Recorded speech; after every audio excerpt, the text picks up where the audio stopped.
Who should be allowed to have guns on school property? Do you think teachers, students, guards, or no one? You can vote in that poll right now, u2america.com, or use the U2 America app that is available now for your Apple and Android devices.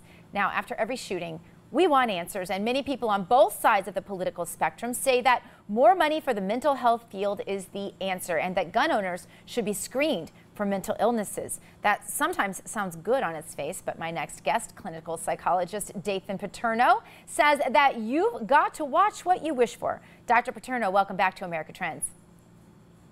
Great to see you, Dr. Gina. Good to see you as well. Now, does the Oregon shooter match a profile that could potentially be detected by mental health professionals, in your opinion?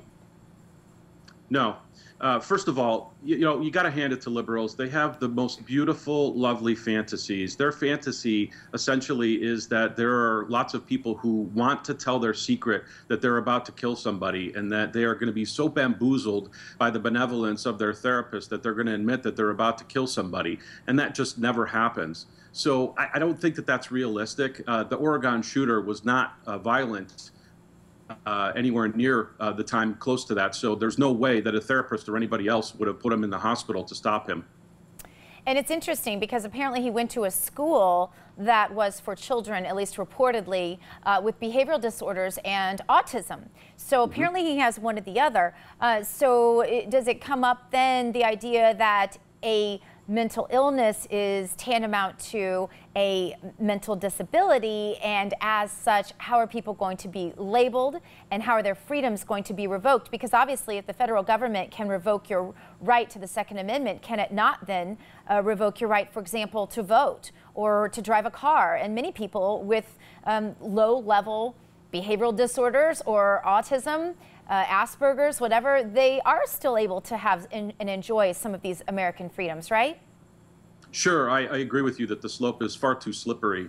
Autism, it's called a spectrum disorder now, and so you have people who are very low on the spectrum who pose no threat to anybody whatsoever. They might get a little agitated now and then, but they are no threat to anybody else, and they have the exact same diagnosis as somebody who's profoundly disabled. And that's one of the problems with the whole DSM nomenclature, is that you have people with the same diagnosis have a broad range of problems, and that's just terrible. And unfortunately, mental health professionals are locked into that system. They can't get paid unless they use it.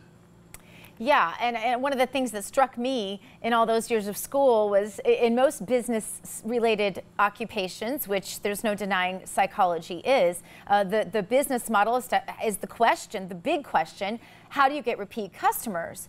And you have to ask yourself sometimes, with all of the over-medicating and even big pharma's advertising on television to the degree they do, medicating children for one extreme or the other, whether or not, the repeat business is the goal, maybe perhaps a little more than getting somebody healthy and back on the road again. So in light of that, if they were to say that mental health issues, for example, people who've experienced them to a certain degree as defined by a mental health professional, were the thing that keeps you from being able to, for example, protect yourself with a weapon, what would happen to people who maybe had a bout of depression, or who maybe were, let's say, sexually abused in their life and had bad thoughts once, maybe suicidal thoughts even once? What about postpartum sufferers, for example? I mean, what happens to all those people, and who gets to decide that?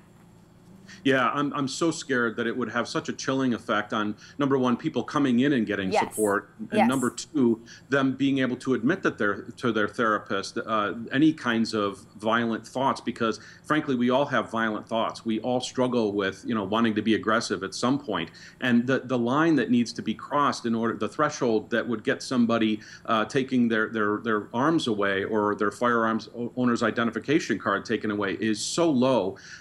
You could get somebody who had PTSD, either a veteran or a mother who had a problem with her child, and just kind of lost it post. Oh, I think we just are missing your audio.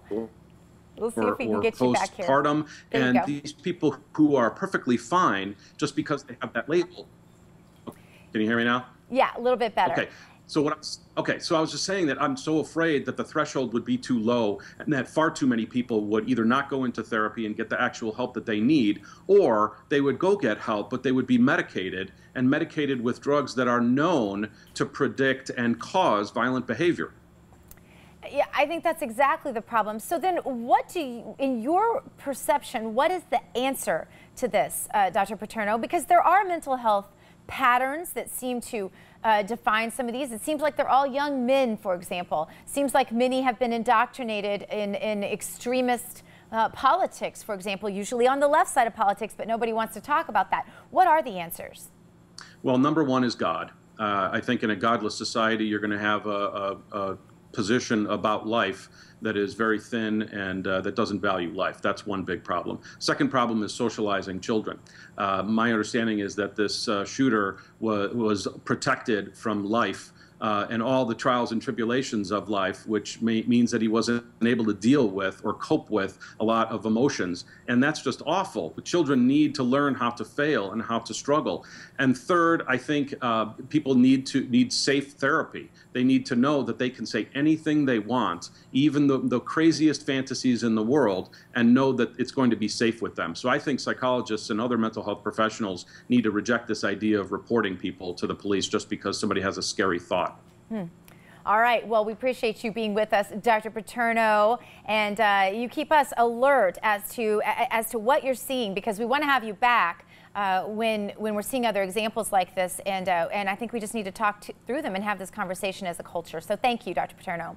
You're welcome.